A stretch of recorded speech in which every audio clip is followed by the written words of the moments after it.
فبعد انهيار الدولة الليبية التي كانت برئاسة الغزافي انهار المجتمع تماما ودخلت قيم أخرى يعني في ليبيا.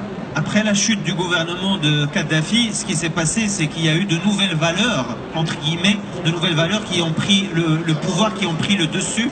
Donc c'est une nouvelle société, finalement, qui s'est constituée en Libye. وخاصة دخول ISIS أو داعش لمنطقة ليبيا جاءت بكل محمولاتها الفكرية من العراق والشام إلى ليبيا أيضا.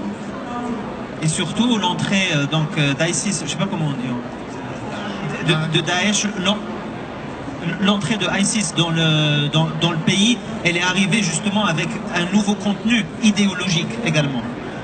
زائدا بالنسبة للمجموعات الليبية الإسلامية الموجودة حاليا في ليبيا هي فكرها الإسلامي يعني من ناحية بيع البشر والعبيد إلى آخره، فهذه لا توجد نصوص قاطعة في الإسلام تمنع الرق.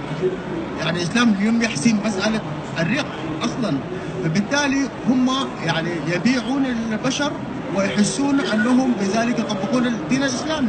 Alors ce qui se passe, c'est que ces groupements islamistes aujourd'hui qui sont en Libye, ils utilisent des aspects qu'il y a déjà dans les textes religieux pour justement justifier la vente des êtres humains. Et ils se cachent derrière ça justement pour effectuer la vente. لكن على كل مسألة بيع الأفارقة في ليبيا هي مأساة العصر. Il s'agit du drame de notre époque. Il faut voir dans ce qui s'est passé un drame contemporain, tragédie contemporaine. والناس لا تنسى الدور الأوروبي تماما في مأساة الأفارقة. دور أوروبا بأنها تدعم الدكتاتوريات في بلادنا وتشعل الحرب وترسل الأسلحة لإفريقيا. بالتالي يجب لا يجد المواطنون شيء غير الهجرة إلى ليبيا إلى أي أماكن أخرى.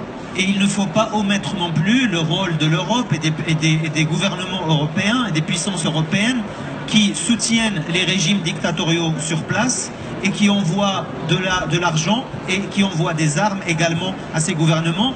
Donc il ne faut pas s'étonner que les citoyens, à un moment donné, se retrouvent dans l'obligation de quitter leur pays et d'émigrer en Europe. الاتحاد الأوروبي دافع 188 مليون للحكومة السودانية لكي تحد من الهجرة، فاشترت الحكومة السودانية بهذه المبالغ أسلحة وارتكبت مزيد من المجازر في جبال النوبة وفي دارفور والنيل الأزرق. Donc l'Union européenne a offert 188 millions, alors j'imagine que c'est en euros,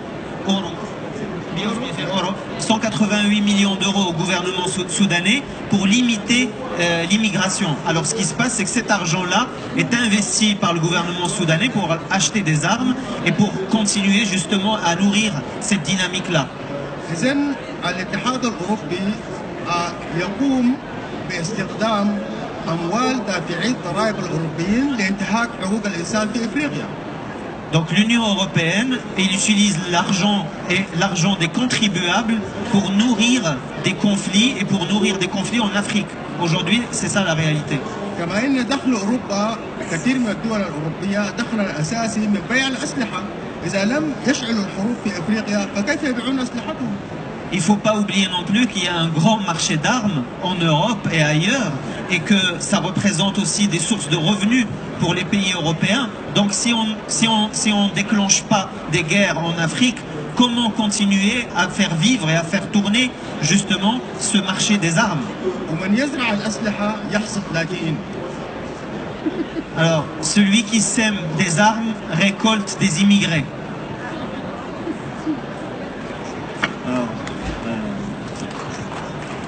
Et aussi, l'Union européenne, c'est elle qui finance les gardes-côtes libyens pour repousser les Africains donc vers la Libye et donc qui tombent sous les mains de ces milices qui vont les maltraiter. Et je me retourne vers